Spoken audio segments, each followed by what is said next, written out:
Hello and welcome guys, मैं विशाल प्रसाद आप लोग का स्वागत करता हूँ मेरे यूट्यूब चैनल में। तो आज हम लोग सुनेंगे हॉरर स्टोरी जिसका नाम है कब्रिस्तान की कहानी। तो चलिए स्टार्ट करते हैं अपनी कहानी को।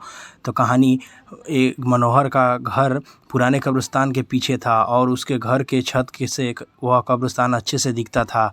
वह रोज़ उस कब्रिस्तान को पार करके ही अपने काम पर जाता था। मनोहर के 2 बच्चे थे और दोनों बच्चे बड़े ही शैतान थे। बड़े बेटे का नाम रॉकी और छोटे बेटे का नाम विकी था।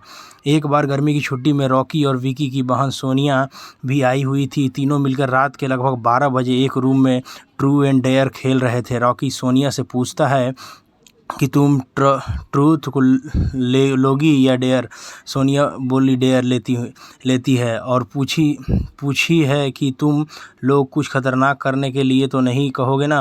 रॉकी, ये हुई ना बात, तो जाओ अब छत पर से घूम करके आओ और छत पर रखे गमले में से फूल तोड़कर लाना होगा, तभी हमें पता चलेगा कि तुम छत पर से आई हो।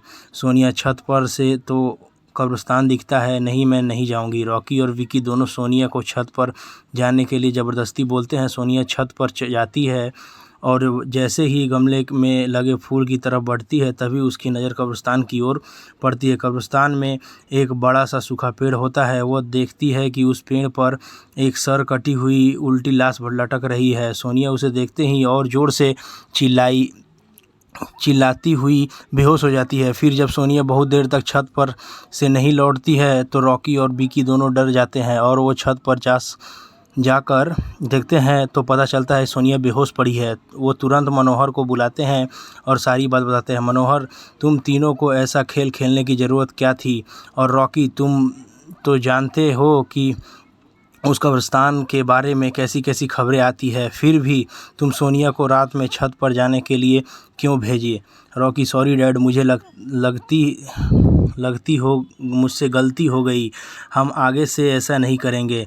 मनोहर, और फिर कभी दोबारा ऐसा काम किया तो तुम दोनों को उसी कब्रिस्तान में छोड़ आऊँगा।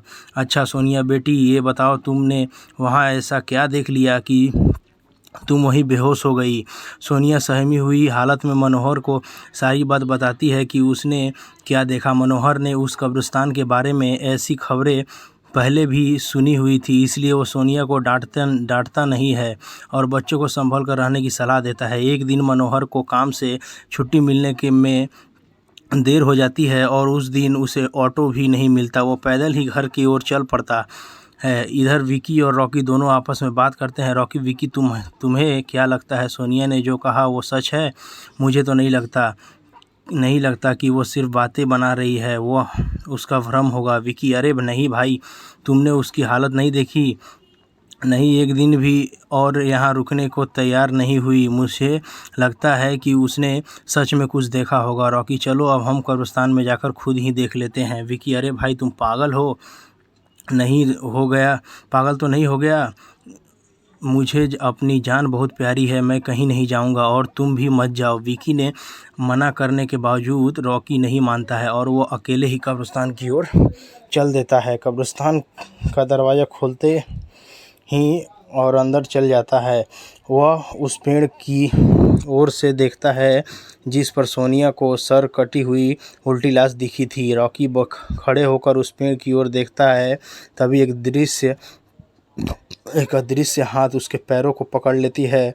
रॉकी डर जाता है और ज़ोर से चिल्लाने लगता है, बचाओ बचाओ, छोड़ दो मुझसे गलती हो गई, मैं फिर कभी यहाँ दोबारा नहीं आऊँगा। दूसरे कोने पर एक कब्र होता है जो कि खुली हुई होती है, उसके ऊपर खून लगा होता है और वह अदृश्य हाथ रॉकी को खींच कर लाते हैं और उस कब्र में ढकेलने की कोशिश करने लगते हैं। रॉकी चिल्लाता है, छोड़ दो, मुझसे गलती हो गई, मैं फिर यहाँ कभी नहीं आऊँगा, मुझे मत मारो, मुझे जाने दो। मनोहर काम से पैदल घर पहुँचने वाला ही होता है। जैसे ही वो कब्रिस्तान से गुजरता है उसे रॉकी की आवाज़ सुनाई देती है। मनोहर, ये क्या?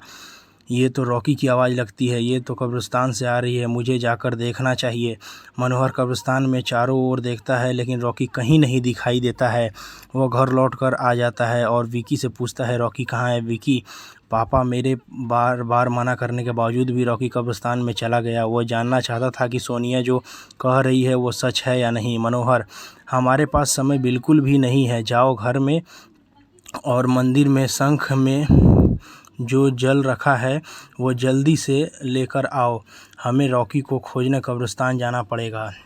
विकी वो जल लेकर आता है। मनोहर और विकी कब्रिस्तान में जाते हैं। मनोहर जल छिड़कता है, फिर उसे किसी के घसीटने का निशान दिखाई देता है। वो समझ जाता है और फिर उस निशान का पीछा करते हुए उस कब्र तक पहुंच जाता है। मनोहर कब्र के आसपास वो जल छिड़कता है।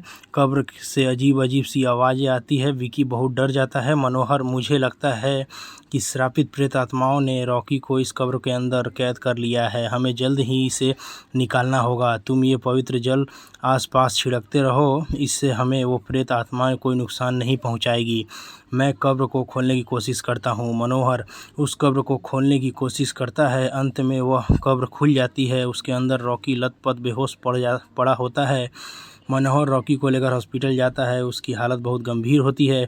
उस दिन के बाद मनोहर उस घर को छोड़कर शहर से दूर एक दूसरे घर में अपने पूरे परिवार के साथ रहने चला जाता है।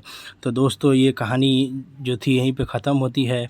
तो आपको ये कहानी कैसी लगी हमें कमेंट करके ज़रूर बताइएगा। अगर आपको ये कहानी अच्छी लगी तो प्लीज़ लाइक करें, शेयर करें और चैनल को सब्सक्राइब करके बेल आइकन को दबा दें। तो मैं विशाल प्रसाद आप लोग से विदा लेता हूँ। मिलूँगा आपसे एक और नई कहानी में। तब तक के लिए खुश रहे, मस्त रहे, अपने परिवार का ख्याल रखें। जय हिंद, वंदे मातरम।